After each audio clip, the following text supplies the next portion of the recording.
نواز شریف صاحب بھی ہیں، آصف زرداری صاحب بھی ہیں، مولانا فضل الرحمان صاحب بھی ہیں، اور آئین کے اندر واضح طور پر لکھا ہوا ہے کہ میں ریزولوشن لا رہے ہیں، یہ الیکشن سے کیوں بھاگ رہے ہیں، آئین کی خلاف ورزی کیوں کر رہے ہیں، اتنا بڑا رسک کیوں لے رہے ہیں، آٹے کی لائنوں میں کھڑا کر دیا۔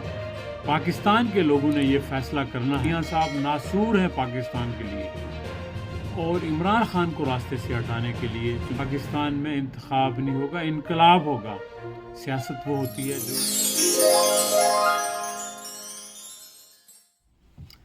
السلام علیکم دوستو، آپ کو یہ تو معلوم ہے کہ اس وقت پاکستان میں پی ڈی ایم کی جو حکومت ہے اس کے روح رواں بظاہر تو شہباز شریف ہیں، لیکن ان کے پیچھے نواز شریف صاحب بھی ہیں، آصف زرداری صاحب بھی ہیں، مولانا فضل الرحمان صاحب بھی ہیں، اور ان کے ساتھ ساتھ بڑے بڑے لیگل ایکسپرٹ بھی ہیں جو آئین کو، قانون کو سمجھتے ہیں۔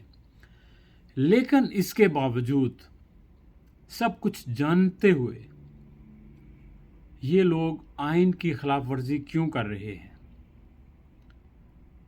اور آئین کے اندر واضح طور پر لکھا ہوا ہے کہ جب اسمبلیوں کی تحلیل ہو جائے تو 90 دن کے اندر الیکشنز ہونے ہیں، تو یہ اس بنیادی مسئلے کو الجھانے کے لیے بینچز کی بات کر رہے ہیں، پھر فنڈز نہ دینے کے لیے اسمبلی میں ریزولوشن لا رہے ہیں، اسٹینڈنگ کمیٹیز کو بھیج رہے ہیں۔ تو یہ ساری کہانیاں کیوں ہو رہی ہیں؟ یعنی آئین سے بھاگنے کے لیے، انتخابات سے بھاگنے کے لیے، بظاہر تو یہ سارا کچھ انتخابات سے بھاگنے کے لیے ہو رہا ہے، لیکن انتخاب سے کیوں بھاگ رہے ہیں؟ الیکشن سے کیوں بھاگ رہے ہیں؟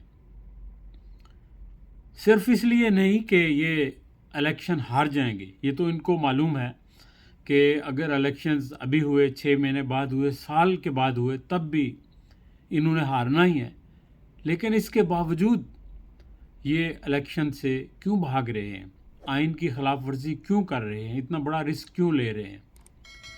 میرا خیال ہے کہ ان کے لیے یہ سروائیول کا مسئلہ ہے، ان کو ایک بیماری لاحق ہے، اور وہ بڑی شدید بیماری ہے، اور یہ بیماری میرا خیال ہے عمران فوبیا ہے۔ یہ سمجھتے ہیں کہ اگر عمران خان سیاست میں رہا، زندہ رہا، تو یہ حکومت میں ہوں یا حکومت سے باہر ہوں، دونوں صورتوں میں ان کے لیے آسانیاں نہیں ہیں، ان کے لیے پریشانیاں ہی پریشانیاں ہیں۔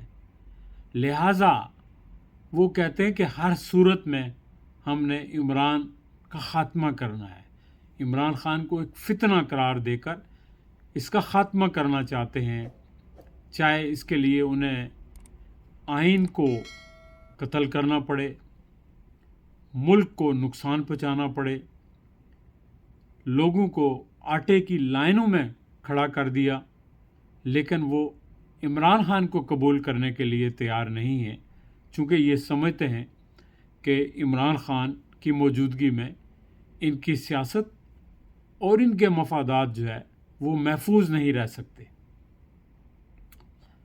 اب دیکھنا یہ ہے، پاکستان کے لوگوں نے یہ فیصلہ کرنا ہے کہ کیا سچ مچ یہ لوگ عوام کے لیے لڑ رہے ہیں؟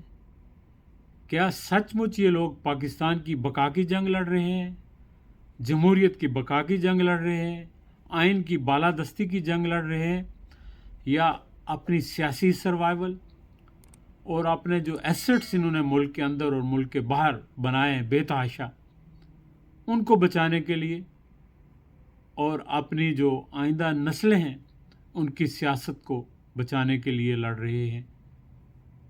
تو صاف آپ کو معلوم ہو جائے گا اگر آپ غور سے دیکھیں، غور سے تجزیہ کریں، غیر جانبداری سے، تو آپ کو یقین ہو جائے گا کہ یہ لوگ کیا کر رہے ہیں۔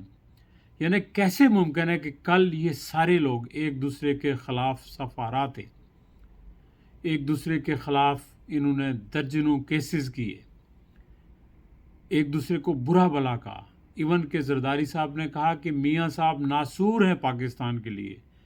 ناصور اس بیماری کو کہتے ہیں کہ جو کبھی بھی بہتر نہ ہو سکے۔ اور یہ گریٹر پنجاب بنانا چاہتے ہیں.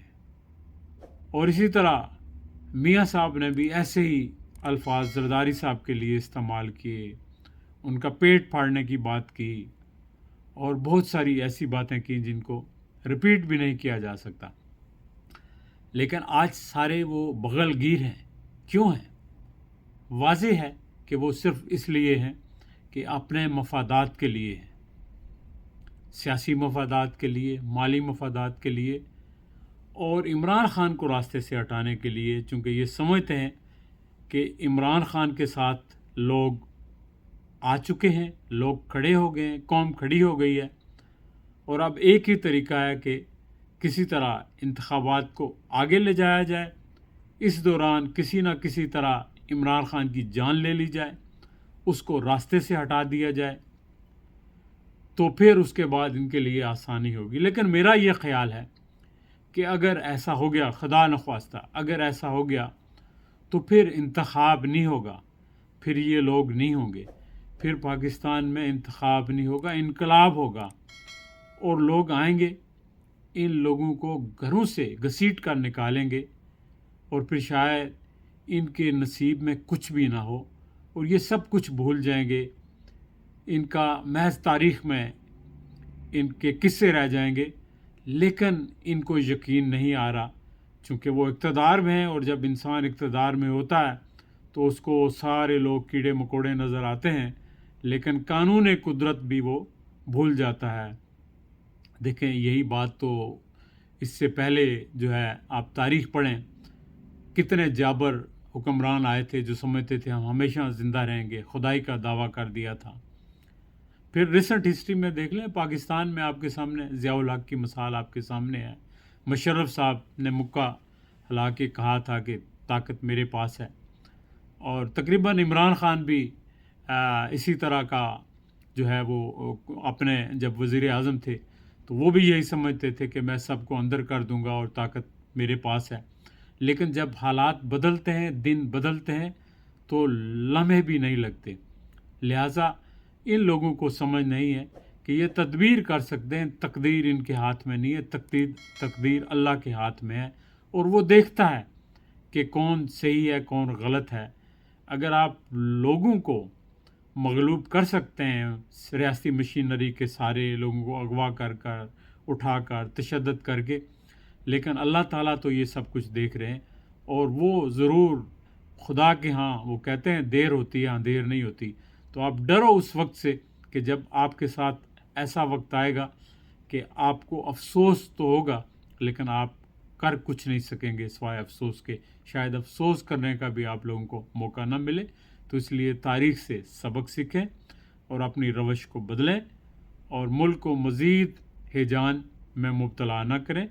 ملک کے اندر آئین اور قانون کے تحت انتخابات کروائیں، اپوزیشن کو اپوزیشن سمجھیں، جعلی اپوزیشن. اور یہ سیاست جو چالاکیاں ہیں نا، یہ سیاست نہیں ہوتی. سیاست وہ ہوتی ہے جو آئین، قانون، قاعدے اور اخلاقیات کے اندر اور دوسروں کو کنونس کر کے ڈیلیبریشن سے، ڈسکشن سے آپ لوگوں کو اپنے ساتھ ملائیں، وہ سیاست ہوتی ہے. چالاکیاں کر کے سیاست نہیں ہوتی، اور چالاکیوں کی کوئی زیادہ لمبی عمر بھی نہیں ہوتی. چلیں دوستو، اپنا خیال رکھیے گا. پھر انشاءاللہ آپ سے کسی اور وقت کسی اور موضوع کے حوالے سے گفتگو ہوگی. خدا حافظ.